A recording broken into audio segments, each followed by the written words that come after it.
পুরুষেরও সতর দেখার কি নাই, তো তার থেকে যেন চোখ নামিয়ে, নারীর থেকে যেন চোখ নামিয়ে রাখে।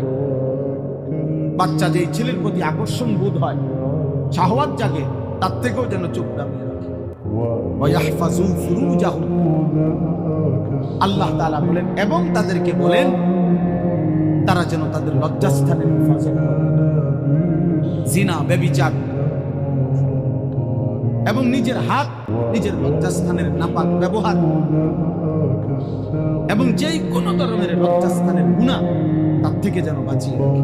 আল্লাহ তাআলা বলেন এই দুই কাজের মধ্যে হলো আমার ঈমানদার বান্দার সবচেয়ে বড় ইসলাহ, সবচেয়ে বড় পবিত্রতা। আল্লাহ বলে চোখ হেফাজত করবে, লজ্জাস্থান হেফাজত করবে, আমি আল্লাহ ওয়াদা দিলাম তার পুরা অন্তর শত হাত পবিত্র।